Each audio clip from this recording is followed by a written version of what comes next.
Sabar, coba. Pasti bisa.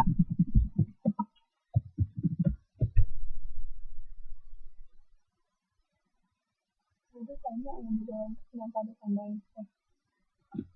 Yang mana?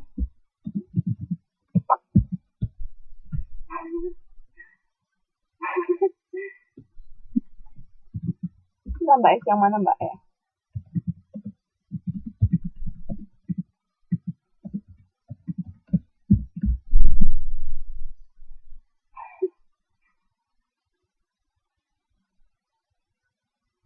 Mbak S yang mana Mbak? Dingin dong.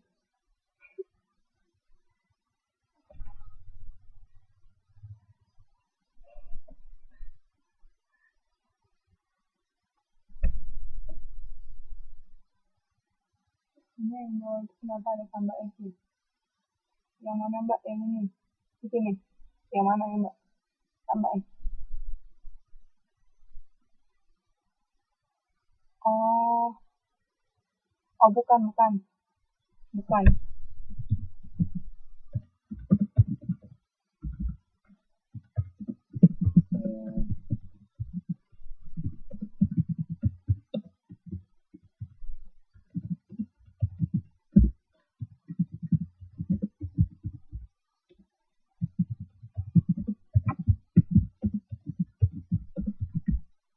Sebenarnya itu bakal banyak keluar. Jadi,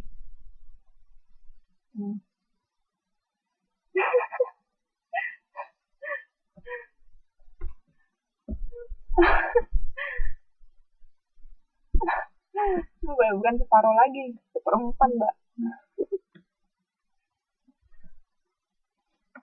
Oke. Nah ini yang perlu diingat. Jadi tablet, kapsul, sirup, dihirup, diinjeksi. Injeksi ini sama dengan disuntik. Baru and so on. Berarti yang 5 ini yang perlu diingat. Oke. Yuk kita setengah jam lagi. Semangat. Oke, ini paragraf 4 dan paragraf 5-nya. Tapi sebelumnya ada pertanyaan nggak? Sebelum kita lanjut nih.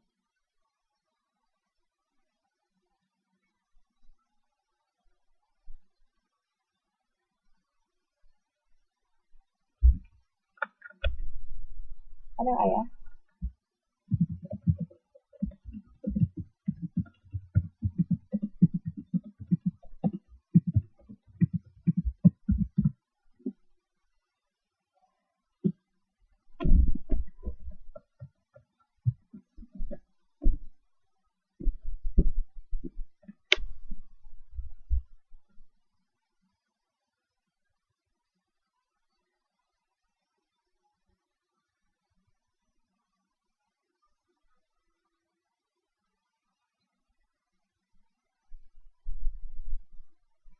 Nggak ada?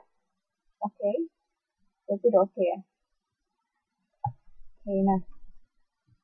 Kita lihat ke paragraf 4 dulu. Nah, di paragraf 4 ini kebanyakan adalah kalimat pasif. Nah, kita lihat ini dulu. Terus ada di sini nanti highly purified. Nah, kalimat pasif selalu diartikan dengan awalan di. Oke. Nah, ingat jangan terlalu kaku dalam mentranslate. Jadi kayak ini misalnya, ini kan digaris bawahi sama dia, sama modulnya nih. Now only a few drugs are obtained from a natural source. Nah, ini obtain juga kalimat pasif. To be first step 3. Nah, hanya beberapa drug yang diperoleh dari bahan-bahan alami dan kebanyakan most of this. Nah, this ini kalau kita artikan jadi kebanyakan dari ini. Nah, supaya jelas, kita bisa buat dengan kebanyakan dari obat-obatan ini. Di sini mengacu pada apa? Kita lihat kalimat sebelumnya. Di sini mengacu pada drug. Jadi kita bisa buat most of drugs atau kebanyakan dari obat-obatan ini supaya lebih jelas. Are highly purified. Nah, kalau kita artikan secara kakunya, jadi kebanyakan dari obat-obatan ini dimurnikan secara tinggi. Itu kan enggak. nggak terlalu dimengerti dengan baik. Jadi dia buat seperti ini. Obat-obatan ini diperoleh melalui proses pemurnian yang sangat tinggi. Jadi tambah supaya bisa dimengerti. Jadi itu boleh ya Mbak, kalau misalnya merasa kalimatnya terlalu janggal, boleh ditambahi supaya lebih jelas. Tetapi jangan sampai mengubah makna.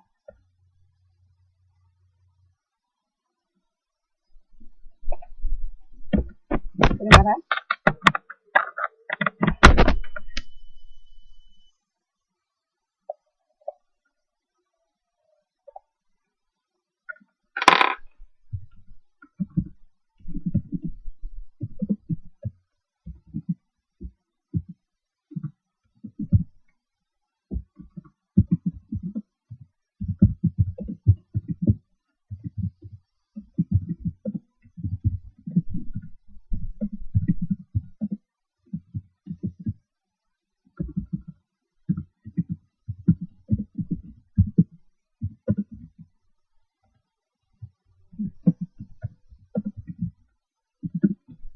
Oke, kayak yang ini ya tadi. Di contoh.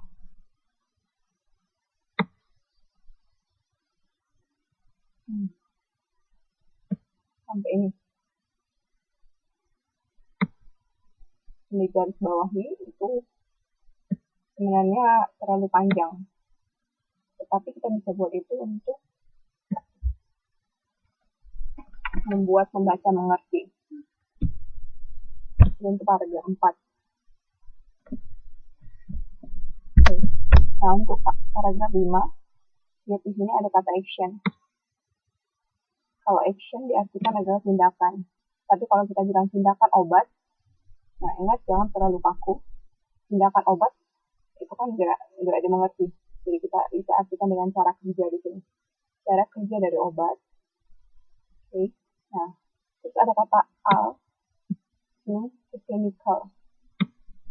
Nah, kalau yang ada al itu apa? Tadi kan kalau ly tadi etop. Nah, kalau al jenis kata apa?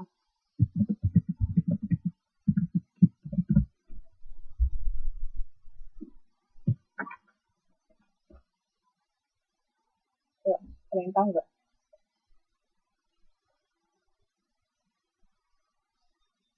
Akhirannya al.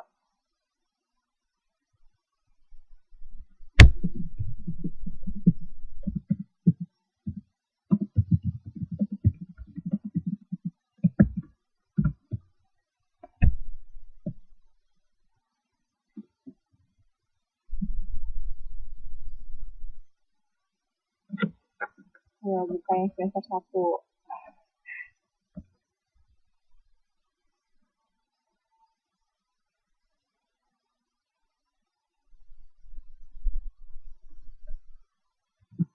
Banyak lagi ya.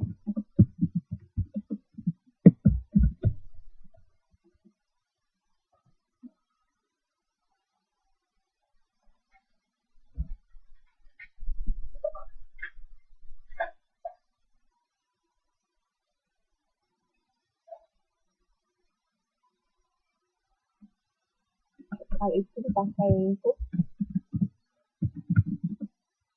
kata sifat. Physical atau chemical di sini artinya adalah kata sifat.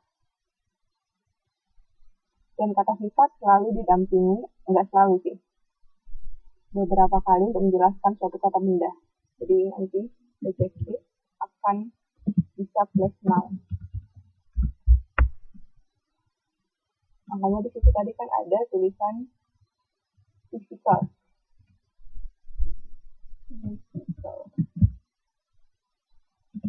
Nah ini adjektif atau kata sifat.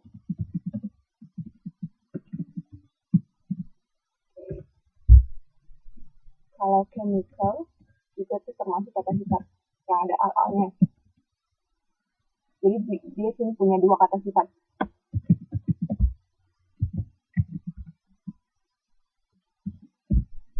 Dari proses kata benda.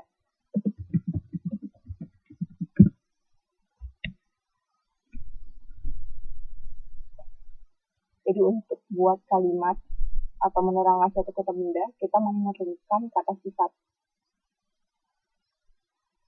Nah, cara mengartikannya dalam bahasa Indonesia, kita artikan kata bendanya dulu baru kata sifat.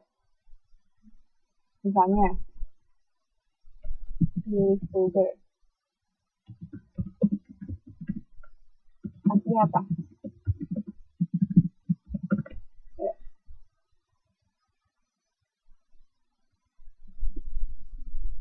YouTuber. Dia modifier, benar. Bisa juga modifier. YouTuber artinya apa?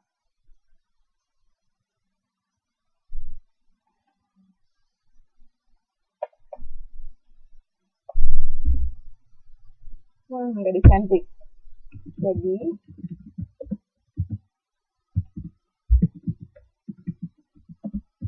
untuk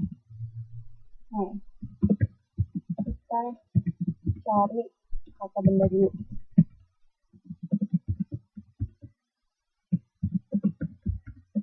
Cari artikan kata sifatnya.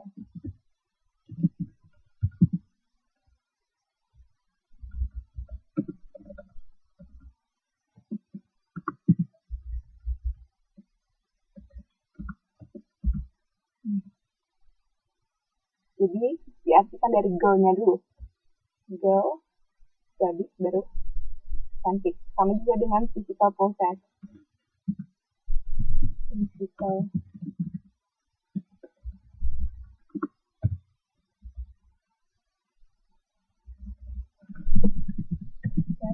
process diartikan dengan proses fisik. Ini kata sifat.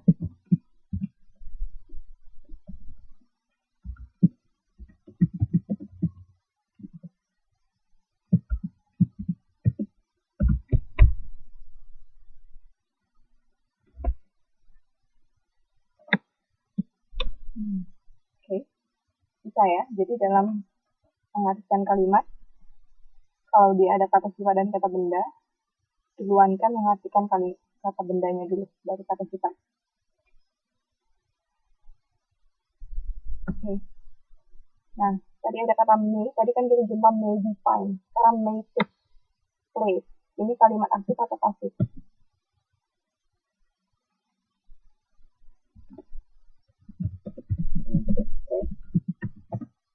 Kalimat aktif atau pasif? Aktif. Karena tidak ada to be, ya kan? Kalau tadi saya buat ini may be taken, baru kalimat pasif. Aktif atau free? Maksudnya apa ya, Mbak? Ya, kalau misalnya saya buat may be taken, ini apa? Baru itu pasif. Benar. Kalau may take berarti itu aktif. Kalau ada, ingat ya, kalau ada be baru dia pakai pasif. Kalau ini aktif. Nah, ini ada logically. Berarti diartikan dengan tadi apa? Secara locally. Secara locally berarti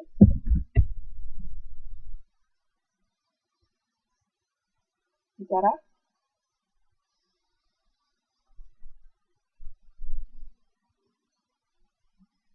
setempat, ya boleh, atau secara, ya itu kalau diartikan setempat berarti sudah belajar mentranslate itu tidak kaku. Tapi kalau bahasa secara kakunya atau secara restriknya, locally kan berarti artinya adalah secara lokal atau dengan lokal. Tapi kita bisa ganti dengan arti setempat. Ya benar Mbak Lili. Oke. Nah di sini ada arti we still know. Nah kalau dibilang we still know, kalau kita mau mentranslate dia ke artikel, kita bisa buat dengan kami masih tahu sangat sedikit. Itu nggak apa-apa. Tapi kalau misalnya kita mau ke bahasa modul untuk pelajar, itu kita buat pengetahuan kami. Jadi dia lebih formal bentuknya. Dibedakan dengan we still know. Kalau we still know kita artikan kami masih tahu sangat sedikit. Misalnya kita artikan kayak gitu, itu lebih kepada bahasa santai. Oke. Nah sebenarnya pengetahuan kami ini persamaannya ada lagi. Berarti kita bisa buat nanti kalau dalam bahasa Inggrisnya adalah the lack of knowledge.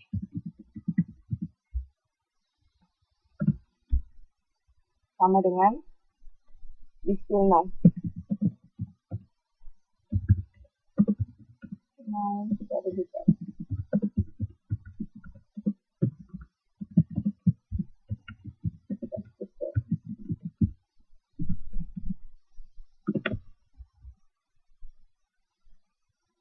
Itu sama, cuma kalau the lack of knowledge itu lebih kepada formal, kalau we still know very little itu kepada informal. Jadi kita terus lagi di sini ada kata a good deal. Kalau kita artikan a good deal ini secara kakunya adalah kesepakatan yang bagus. Tapi di sini dia artinya dengan cukup banyak. Jadi dia mentranslate jangan terlalu kaku. Jadi kita lihat kata yang cocok apa. You know blank. Misalnya kita nggak tahu untuk ini ya, kita artikan dulu secara restrict atau secara kakunya. Kami tahu kesepakatan yang bagus tentang pengaruh dari tindakan atau kerja obat tadi kita. The action berarti di sini cara kerja. Jadi kita artikan, jadi harus konsisten. Nah, kalau misalnya kita bilang kita tahu kesepakatan yang bagus, kayaknya itu nggak bagus ya, apanya translatannya. Berarti kita ganti good deal. Apa yang cocok ya gitu dengan pengaruh dari obat itu. Nah, ini bisa diartikan dengan deal, bisa diartikan dengan pengetahuan yang banyak. Kalau deal bisa diartikan pengetahuan apa yang kita tahu. Jadi kalau bilang pengetahuan yang bagus, berarti bisa diartikan banyak. Oke.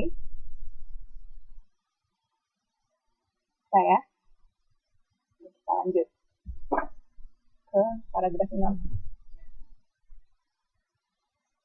Ini lagi ketemu ada biochemical sama psychological. Itu berarti kata apa? Itu berarti kata sifat.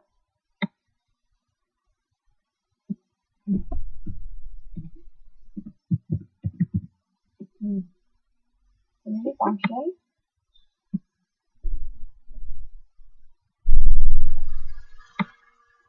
Kita akan bendanya.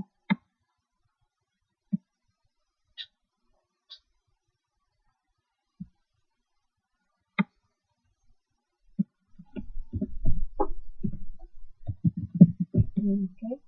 Berarti kita kalau mengartikan ke dalam bahasa Inggris, functionnya dulu diartikan. Function baru psychological. Berarti fungsi fisiologis. Nah, ini fungsinya duluan.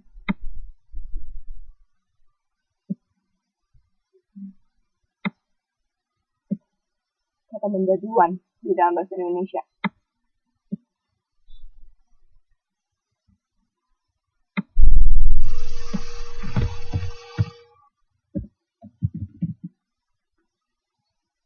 Sedangkan ini kata sifatnya di belakang. Sama kayak tadi gadis cantik. Cantiknya di belakang. Tapi kalau dalam bahasa Inggris beautiful girl.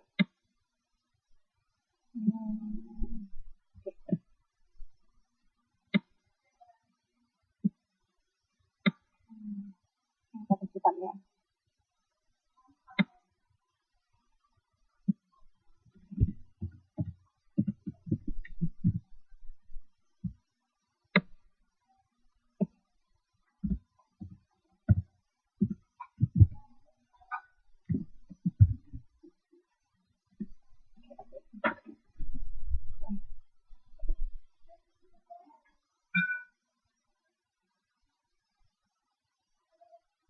Nah, terus di sini ada kata infecting organism.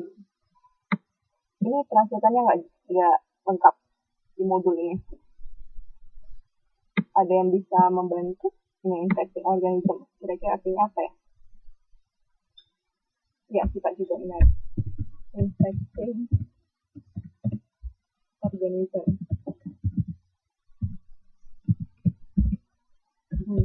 Kalau di buku kan dia artikan cuma organisme. Sebenarnya kalau kita artikan apa? Infecting organism. Ada yang tahu nggak?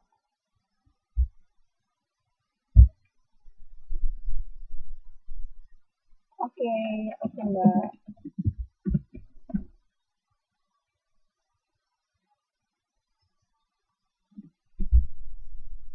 Infecting organism artinya apa ya?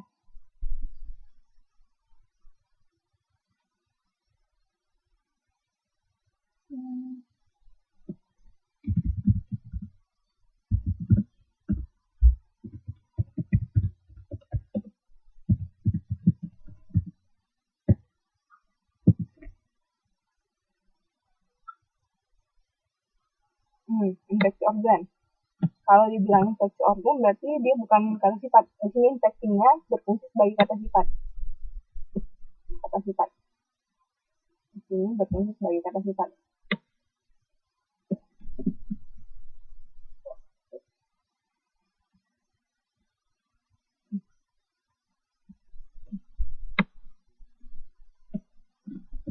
Nah, kalau menemukan kata seperti ini, ada kata in kayak gini. Infecting plus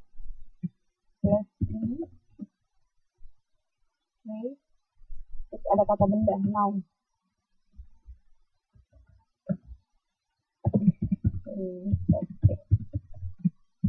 Nounnya itu organism.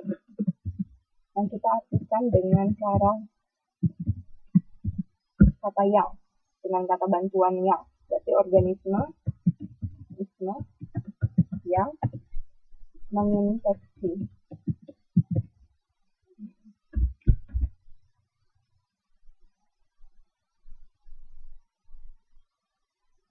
Kalau infeksi organ, dia infected.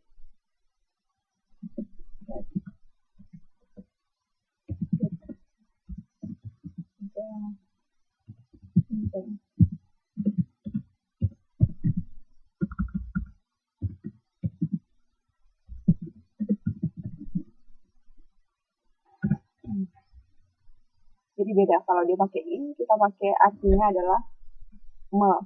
Ingat ya, selalu pakai in, berarti pakai me. Atau aktif, biasa disebut dengan aktif participle. Kalau yang pakai di, baru diartikan di. Organisme yang diinfeksi atau infeksi organ. Itu sama. Oke. Dan jangan lupa mengasihkan organismenya dulu, baru infeksinya.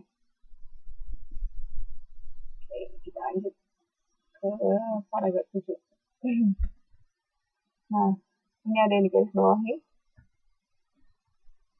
At the other end of the spectrum. At the other end of the spectrum itu artinya, kalau diartikan secara kaku adalah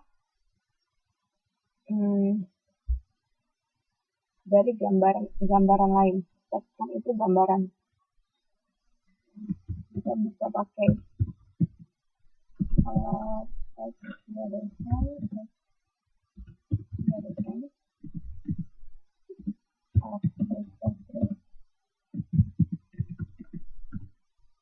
itu sama dengan on the other hand.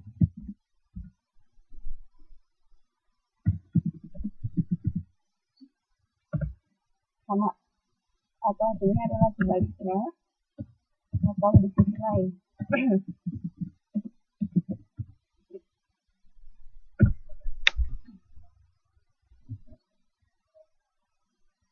Jadi dia menyatakan suatu hal yang berlawanan. Oke, terus ada kata whose di sini. Oke, whose. Kira-kira artinya apa ya Mbak ya? Whose.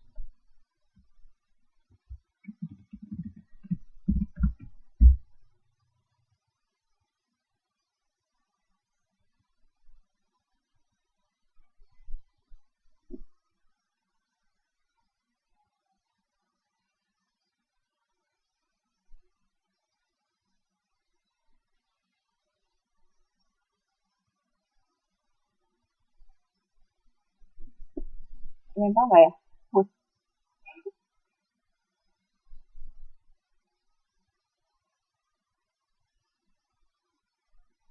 Itu artinya yang memiliki. Kalau dia who, dia yang. Tapi kalau who, biasanya yang memiliki. Nah, bisa juga diartikan yang, tapi pakai ber. Obat yang, nah ini sebenarnya artinya adalah obat yang memiliki efek. Nah, cuma karena kita ingin mentranslate dengan enak dipandang, enak dibaca maksudnya, obat yang efeknya. Atau obat yang berefek, obat yang memiliki efek, bisa digunakan untuk mencegah penyakit. Atau kita bisa bilang di situ obat yang berefek untuk mencegah penyakit. Jadi bisa diganti.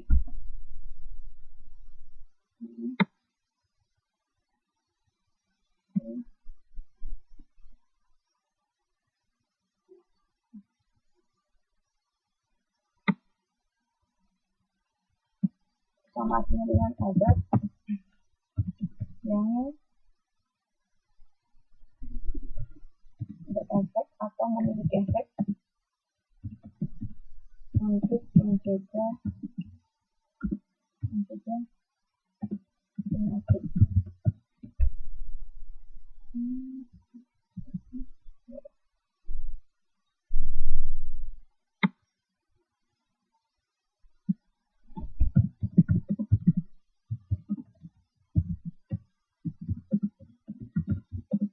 Jadi artinya sama.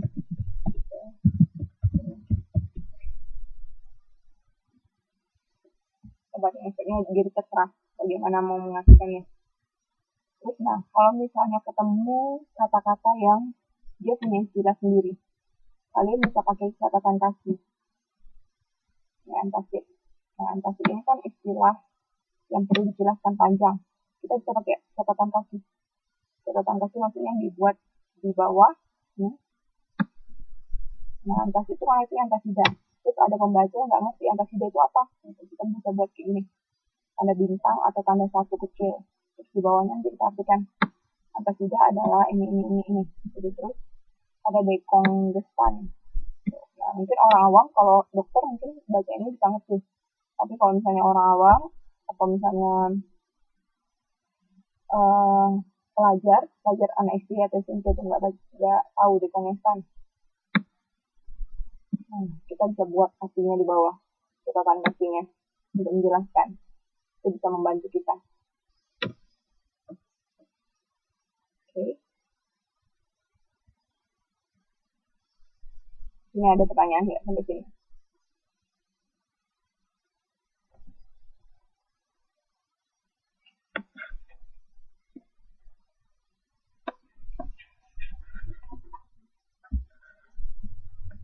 Oke, kita lanjut ya karena belum ini. Oke.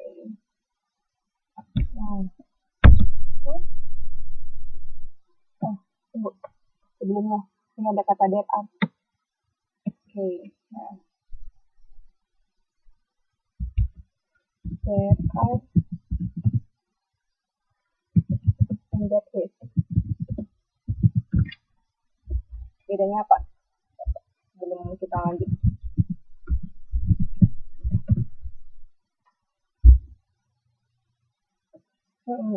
Jadi kita lihat setelah there are, dia pakai, ini kan ada kata drug.